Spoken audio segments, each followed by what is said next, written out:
that process of getting more involved in Washington?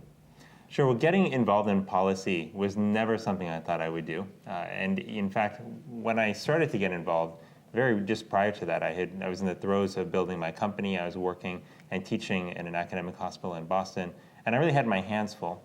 But what ended up happening was that around the 2008-2009 timeframe, when the presidential elections were happening and the wake thereafter, there was a lot of discussion about healthcare reform.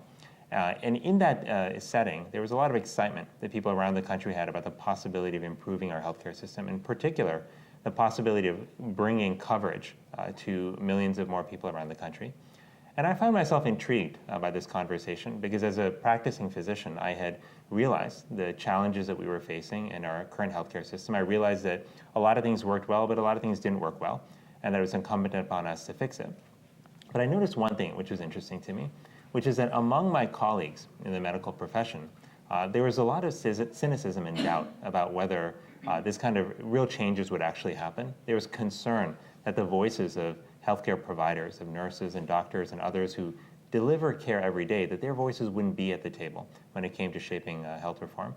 And that actually got me excited about the idea of building a grassroots movement around health in the provider community, so that they engage them in decisions that were made around healthcare policy to ensure that the ideas they had were part of creating a better healthcare system.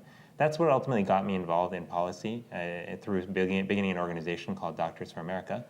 And that began really what became a 5-6 year adventure that introduced me to policy, to Washington, D.C., and to ultimately the process of improving healthcare in America.